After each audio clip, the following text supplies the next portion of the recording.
The envelope crinkled in my hand like a bad punchline. Yellow manila, cheap as hell, sitting between the lobster canapes and the custom-etched champagne flutes. Elise handed it to me like it was a favor. "This is yours," she said, all smiles, perfectly framed by the firm's gold and marble logo gleaming behind her like a throne she'd apparently built solo. Laughter rippled across the rooftop, donors, partners, influencers, all toasting her journey. I looked down. Divorce papers. She'd slipped a pen inside like she expected me to sign it between courses. "We've outgrown each other," she whispered, lips barely moving, like she was giving me a stage direction. I didn't say a word, just placed my champagne glass on the polished table, careful not to spill.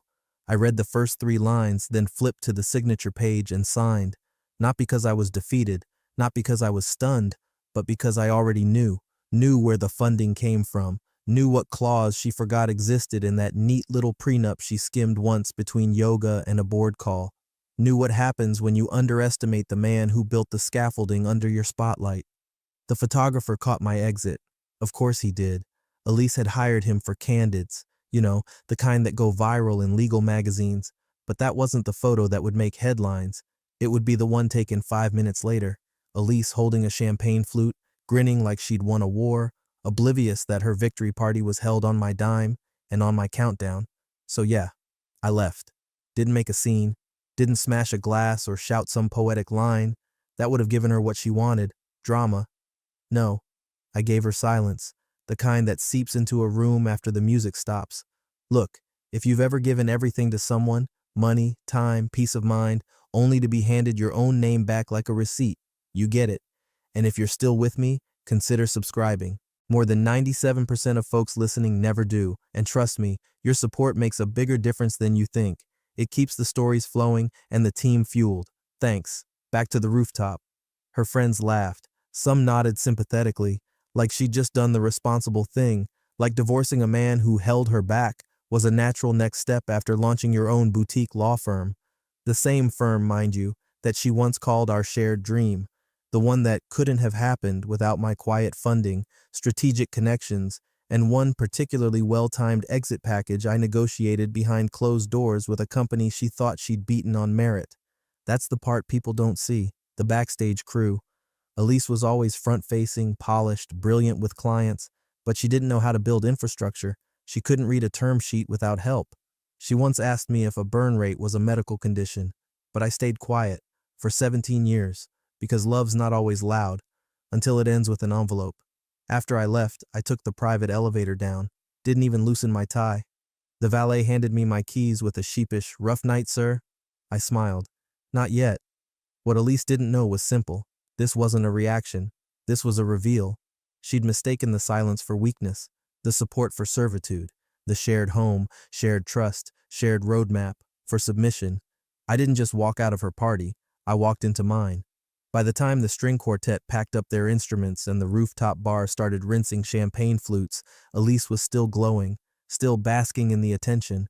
The party had gone exactly how she envisioned. Photos, press coverage, a few buzzed investors throwing around words like visionary and game changer.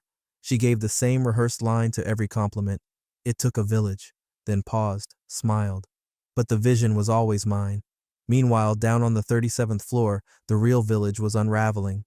At 11:08 p.m., the first wire transfer bounced. It wasn't small, 1.7 million, earmarked for a new client acquisition suite and 2 senior lateral hires from a rival firm. Elise's newly appointed COO, Brandon, handpicked from a finance startup because he used words like runway and leverage in every sentence, saw the failed transaction on his dashboard. He assumed it was a timing error. Tried again. Bounced. The second transfer, $4.2 million for marketing spend, expansion, and a new PR firm Elise had been gushing about, crashed next. Authorization error. That was the message, not insufficient funds, not account blocked, just authorization error. Brandon checked the sender, Stratwell Capital Group LLC. That's when his stomach dropped. Stratwell wasn't some big bank. It wasn't a venture fund or a private equity titan.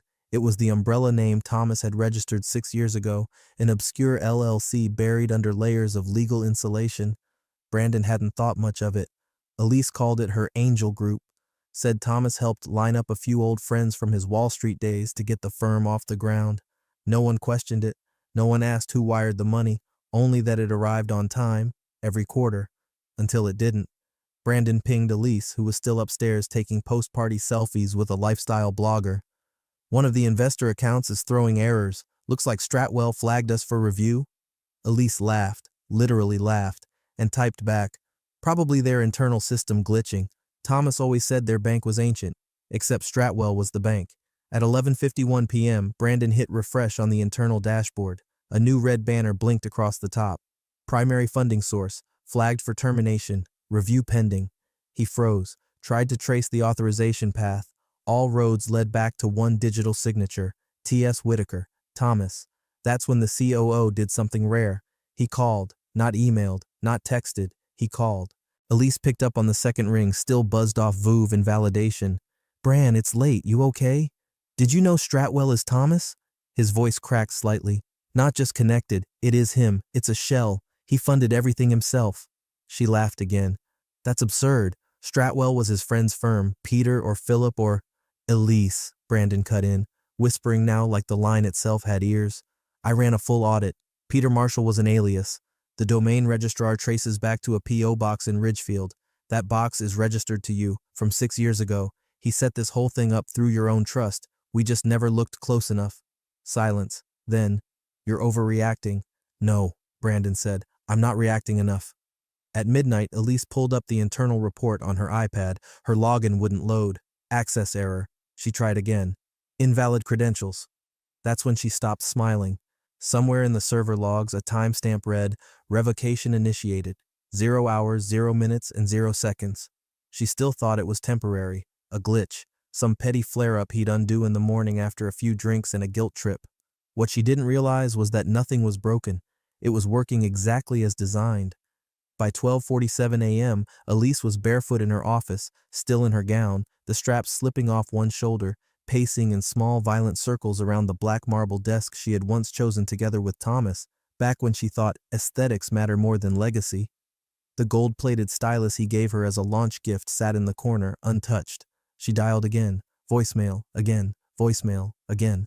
Hi, you've reached Thomas Whitaker. Please leave a message. She didn't, not once. She just kept redialing like that would somehow will him into answering, as if repetition could replace relevance.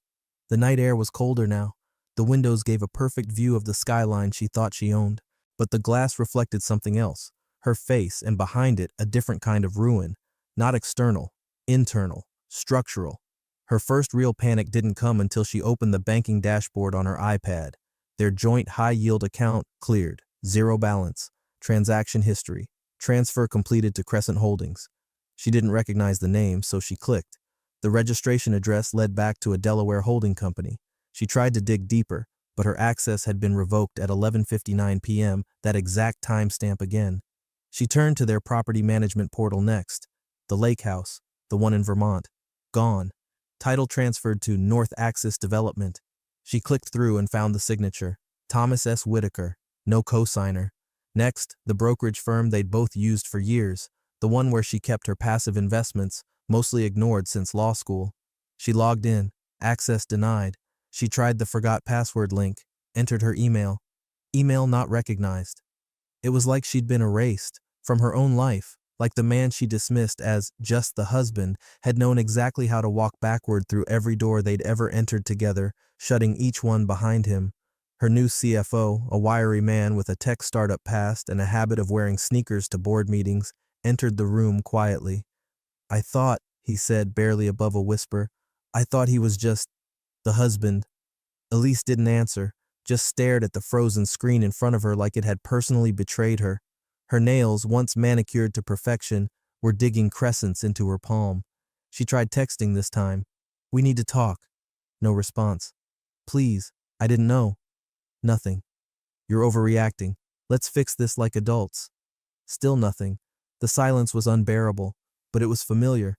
It was the same silence she'd served him for years, dismissing his questions, brushing off his concerns, minimizing his input. When he wanted to discuss succession planning for her firm, she told him to stay in his lane. When he suggested she renegotiate with the real estate developer for their HQ lease, she laughed and said, You're not my advisor. No, he was more than that. He was the foundation. and she had just tried to evict him from the empire he built. Now she finally understood why he didn't scream, or fight, or beg, because men like Thomas don't beg, they restructure. She opened the internal directory to find someone, anyone, who might know more. Names started disappearing as she watched, as if her own firm's infrastructure was ghosting her in real time. The phone slipped from her fingers, landed on the floor with a dull clack. She bent down slowly, shaking, and picked it back up. 1:09 a.m., still no missed call from him, only one open notification. Your two-factor authentication settings were recently updated. Not by her. The morning sun hit her office windows like a cruel joke, light flooding a battlefield. Elise hadn't slept. Her dress was still crumpled around her waist, hair pinned in a half-collapsed updo, mascara smudged in faint rivulets under both eyes. No one knocked, no one dared. She was alone finally in the building she thought she ruled, until her phone buzzed at 7:42 a.m., a call from Greg, her longtime lawyer, old school, overly cautious, expensive as hell. She almost didn't answer, but something in her gut said she couldn't afford not to. Elise, he said, voice dry, we spoke to the trust officer this morning, the one overseeing the Stratwell umbrella. We needed clarity on the funding source and lien release. Good, she interrupted, grabbing a coffee-stained napkin to jot notes on. This is just some clerical thing, right? Something we can threaten with a court order? Silence. Then Greg's voice dropped. They're invoking Clause 7.3 of the Marital Asset Agreement. Her hand stopped moving. The pen tip dug into the napkin until it tore through. Clause what? Page 6 of the prenup, Greg said carefully.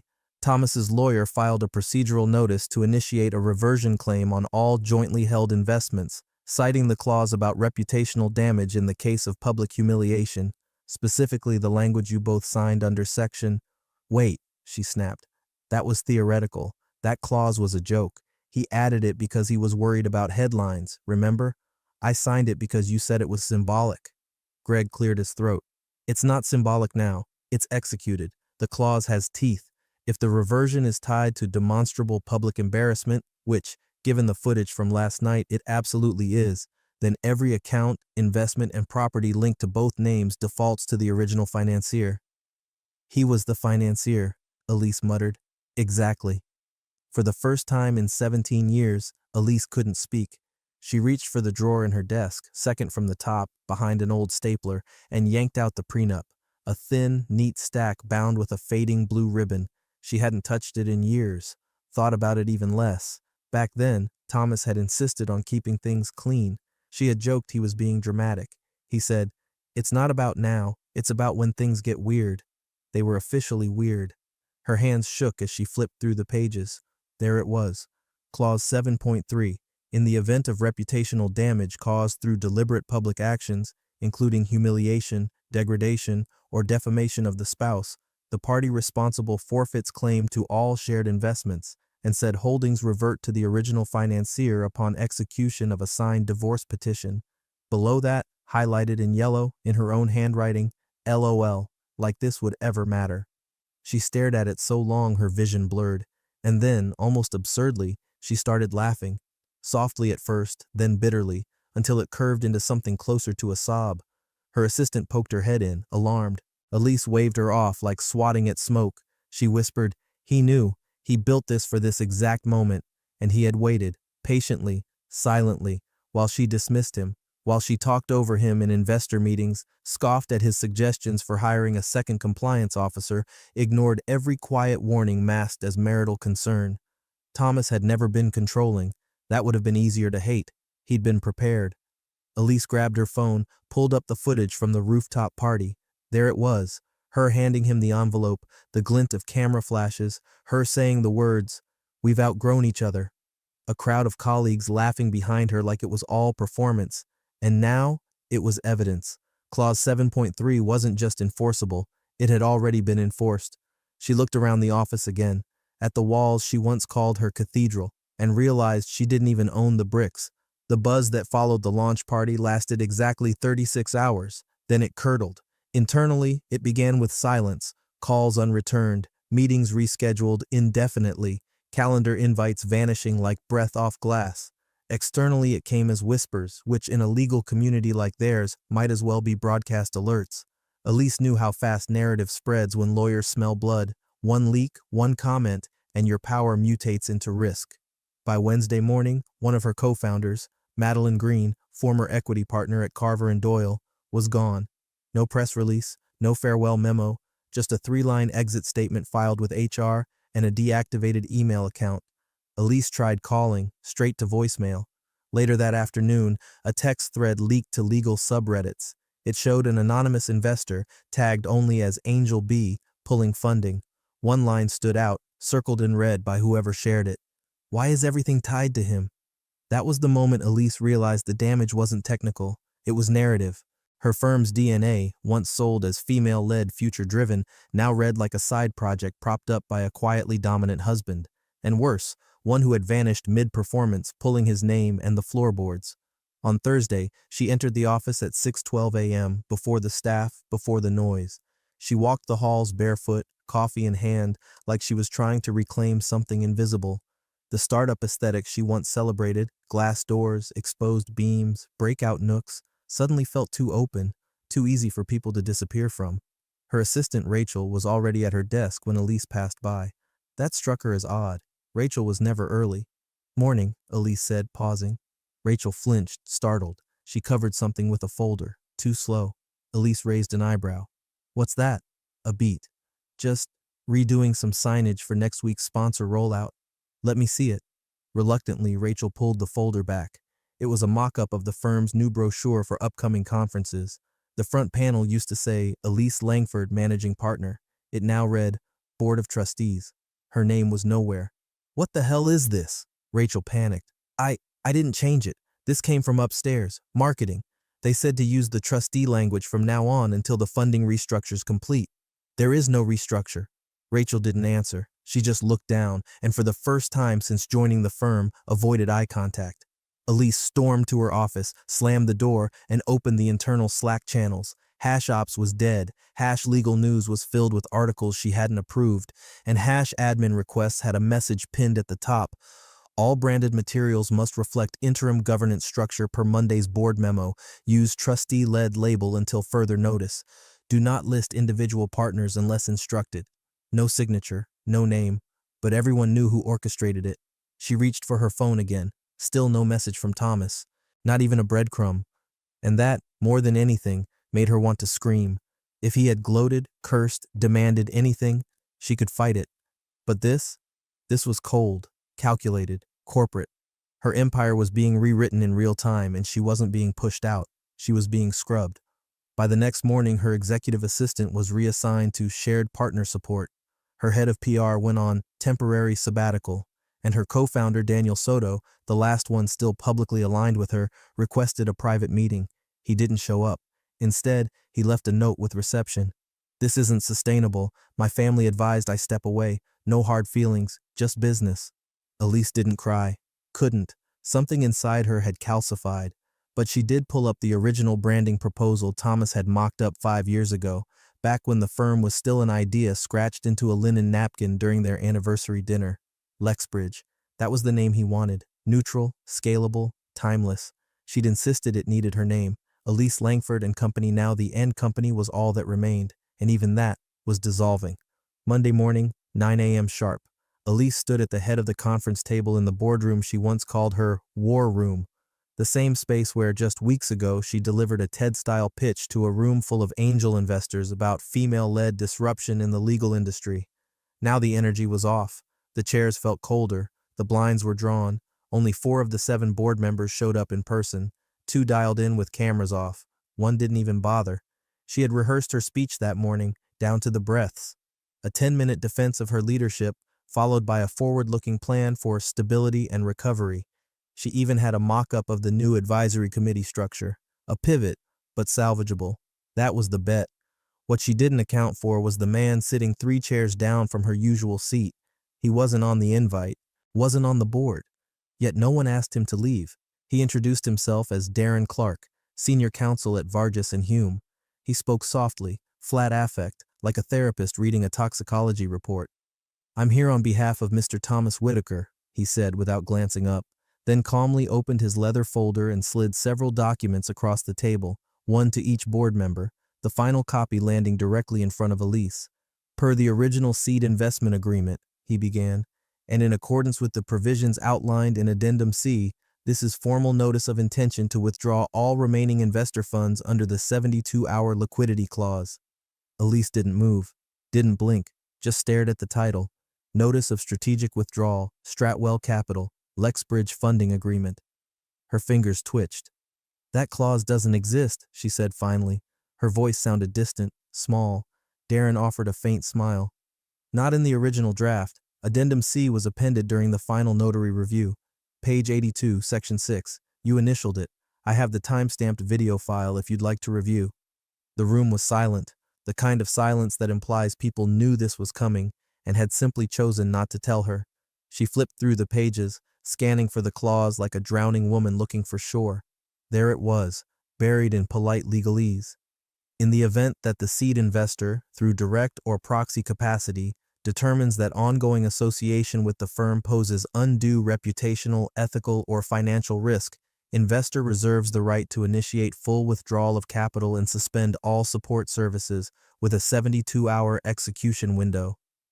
She remembered the night she signed that version. Thomas had ordered takeout, brought wine, told her to take her time. She skimmed it, half distracted, asked, "Is any of this different?" He'd smiled and said, "Mostly cleanup." Cleanup indeed. "What happens if we challenge this?" she said, not to Darren, but to the room. No one answered, not even the CFO, who sat rigid, pale, his tablet untouched. Darren leaned back. "The funds are already in transition. This meeting is courtesy, not consultation." She wanted to scream. Instead, she sat down slowly. Her hands trembled as she whispered, "He planned this." Darren didn't nod. He didn't need to. By noon, Elise's executive access to the Treasury portal was revoked. At 1:43 p.m., the finance team received a memo from Stratwell confirming execution of the withdrawal order. By 3 p.m., over $20 million in capital support was gone, redirected through 3 silent accounts, each registered to separate holding companies, each with Thomas's name on the originating chain, not overtly, but unmistakably. Worse than the money, though, was what followed at 3:17 p.m., an updated press contact list sent to all firm PR liaisons. Under media inquiries spokesperson, her name was absent, just one line at the bottom, pending trustee confirmation. At 4:26 p.m., she sat alone in the war room, lights off.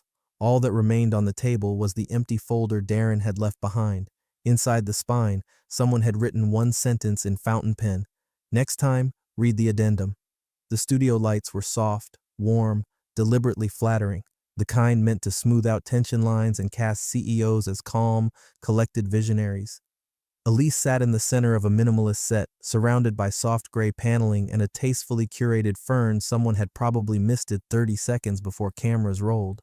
She wore a navy blazer with a crisp white blouse, understated earrings, and the faintest glimmer of foundation masking a week of sleepless nights. On screen, it worked. Off-screen, she was unraveling molecule by molecule. The setup was simple, a 10-minute segment on modern women in law airing on a local morning show, a puff piece, hand-picked and brokered by her PR firm, one of the few vendors who hadn't yet ghosted her. The producer called it reputation stabilization, a gentle reframe for the narrative collapse underway. Elise agreed because she needed one win, just one moment where she could look like she was still holding the wheel. The first few questions were harmless, safe, practiced. "Tell us what inspired the founding of Langford Legal?" "Well," Elise smiled, "it was really about independence, about building something from scratch with the kind of integrity and innovation that big firms sometimes lose sight of." "Some say you've redefined the boutique model. What's next for the firm?" "We're expanding, cautiously but with clarity. The last few weeks have shown us where we need to reinforce our foundation."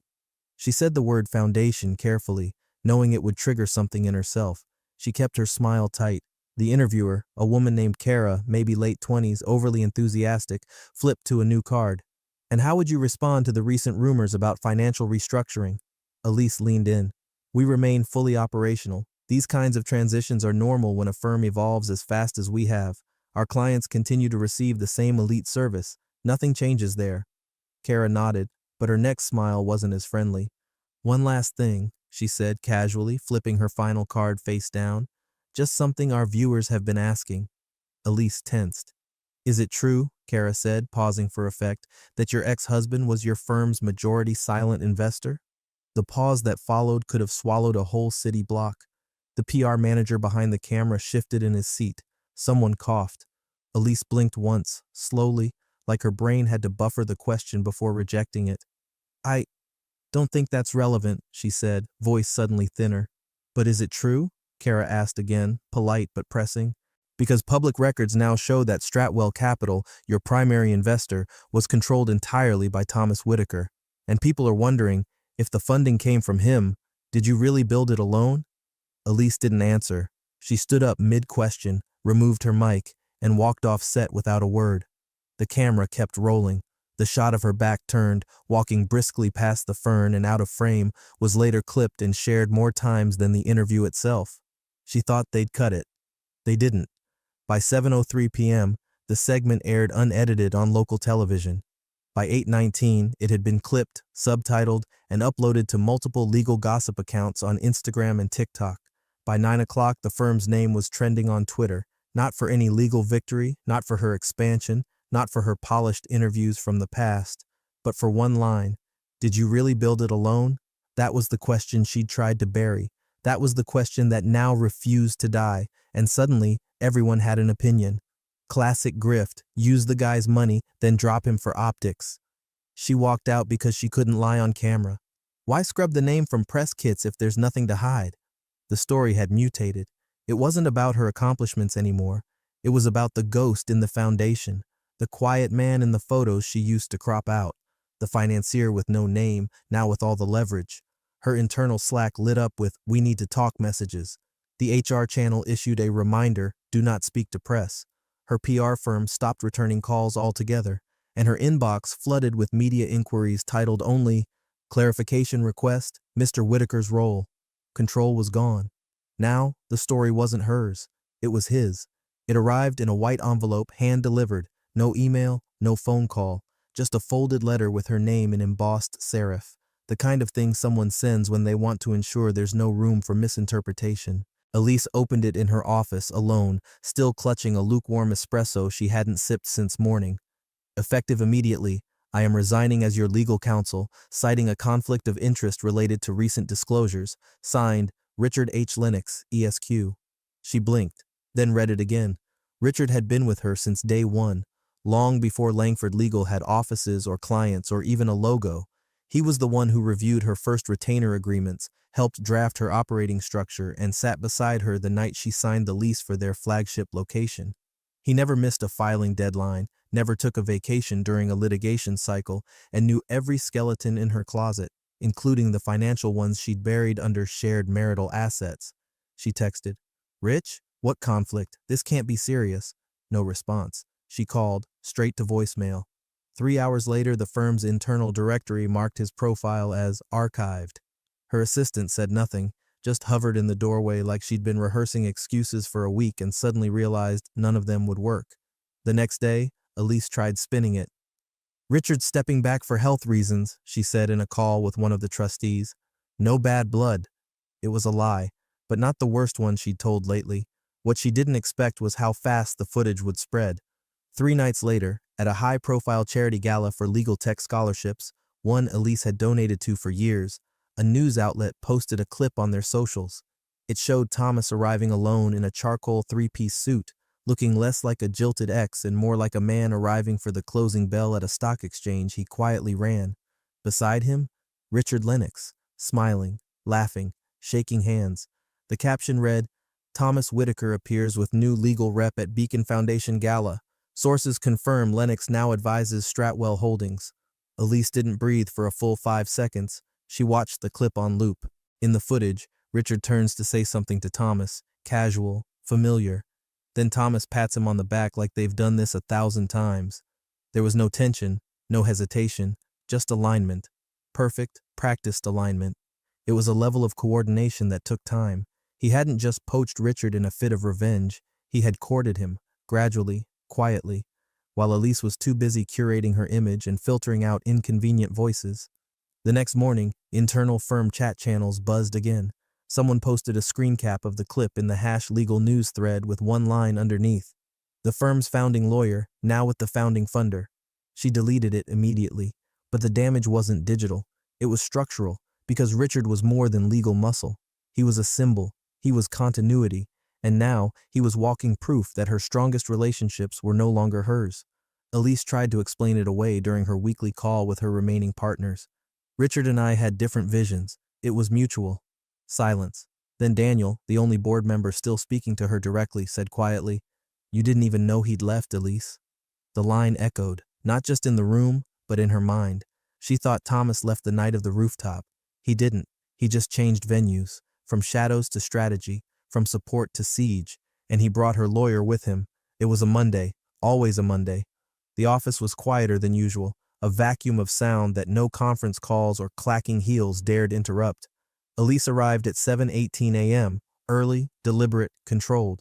She wore gray, not her usual bold power red or midnight blue, just gray, somewhere between surrender and camouflage. Her assistant wasn't at her desk, no coffee waiting, no schedule printed, just an unopened manila envelope placed dead center on Elise's glass desktop, perfectly squared. No return address, no logo, just her name in tight, formal block letters. She didn't open it right away. She circled the room first, turned on her monitors, stared at her wall of framed awards and glowing plaques. They felt obsolete now, paper tombstones. Then she sat and opened the envelope. Inside was a single document, 12 pages long, clipped neatly at the top. The first page was all she needed to see. Shareholder restructuring notice, effective immediately. Her eyes flicked down the body of the letter, catching only fragments. Voted in favor of revised governance protocol. CEO retains ceremonial title. Operational authority suspended pending board ratification. Voting rights reassigned per Article 5, Section 3. She flipped to the last page. 11 signatures, every remaining board member, and one final one in dark blue ink standing alone beneath them all, not typed but signed by hand. Thomas S. Whitaker right below it, in a steady, deliberate scrawl. Built in silence, removed in silence. For a moment, Elise didn't move. Then she slowly folded the document shut, as if it had weight, more than paper, heavier than steel. She didn't cry, not yet. The tears were there, pressed against her throat, but they were too proud to fall. Instead, she stood, crossed the office, and opened the blinds fully. The skyline was the same, cold, metallic, unforgiving. She tried logging into the internal dashboard. Access denied. She tried dialing the boardroom extension. No answer. She called HR, voicemail. When she tried messaging her assistant, the Slack reply came automatically. "I no longer work at Langford Legal. Please contact General Operations." The chair behind her desk was suddenly foreign, too high, too rigid, like it belonged to someone else now. Because it did. The titles were still there. CEO, founder, visionary. But they were just costumes now, hung over a mannequin everyone had stopped dressing. Elise sank back into the chair and stared at the envelope again. It wasn't revenge. That's what haunted her most. There was no gloating, no smear campaign, no PR ambush or public teardown, just surgical, systemic replacement, with her own blueprints. She once told a magazine that she'd never need to look over her shoulder because she only ever looked forward. Turns out, she should have looked down, at the man who stood behind her for 17 years, the man she publicly dismissed with a champagne toast and a manila envelope, the man who let her bask in spotlight while he quietly controlled the electricity. She looked at the signed line again, built in silence, removed in silence. It wasn't a threat, it was a eulogy. 2:17 a.m. Her phone lit up against the dark, casting pale blue shadows across the edge of her nightstand. Elise had stopped silencing notifications days ago, like a gambler waiting for one last hand. She'd started keeping it face up on the pillow next to her, as if proximity might summon closure. Maybe a second chance, maybe just an explanation. Call #457, missed, no voicemail, just the number. One more attempt in a long, unanswered procession of digital pleading. She stared at it, barely breathing. Then the screen lit again. Not a call, a message, from Thomas. It was just one line. "You never understood who built your empire, but I did." She read it once, then again, and again. Each word peeled something off her that she'd spent years gluing on. Her fingers went limp. The phone slipped from her hand and hit the floor with a dull thud. She didn't move to pick it up, just sat on the edge of her bed, frozen in a silence that wasn't peaceful, just total. the kind of silence that doesn't soothe but swallows. Outside, the wind was shifting. Somewhere down the block, construction crews worked by floodlight, their drills humming in short, angry bursts, replacing signage. They'd said the new branding would go up tonight, quietly, no ceremony, no press release. She rose slowly, crossed the room, and parted the curtain with the edge of her hand. From her penthouse window, she could see the roof of her firm's headquarters. Workers moved like ants, precise, faceless. The gold-lettered signage that once screamed Elise and Company had been stripped clean, letters gone, base scraped. In their place, the new name glinted under halogen work lights. Stratwell Legal Trustee owned. It didn't even look temporary. It looked inevitable. She blinked once, twice, and then sat down on the floor, her back against the wall, knees pulled to her chest like a child left behind after the game was over. She wasn't fired, wasn't escorted out, wasn't publicly canceled. She was just unnecessary. The firm hadn't crumbled. It had been absorbed, recalibrated, rebranded. She still had an office somewhere, still received auto-forwarded memos with her name attached, still existed in the structure like an appendix in a body that no longer needed her. But her power, her narrative, her illusion of authorship, gone. Thomas never gave a speech, never wrote a tell-all, never paraded his win. He simply inverted the structure, took every foundation she ignored, every clause she skimmed, every hand she slapped away, and flipped the hierarchy. She gave him the key when she handed him that envelope on the rooftop, and he used it not to escape, but to enter, to claim the part of the empire she thought didn't need him. And now, he had it, all of it.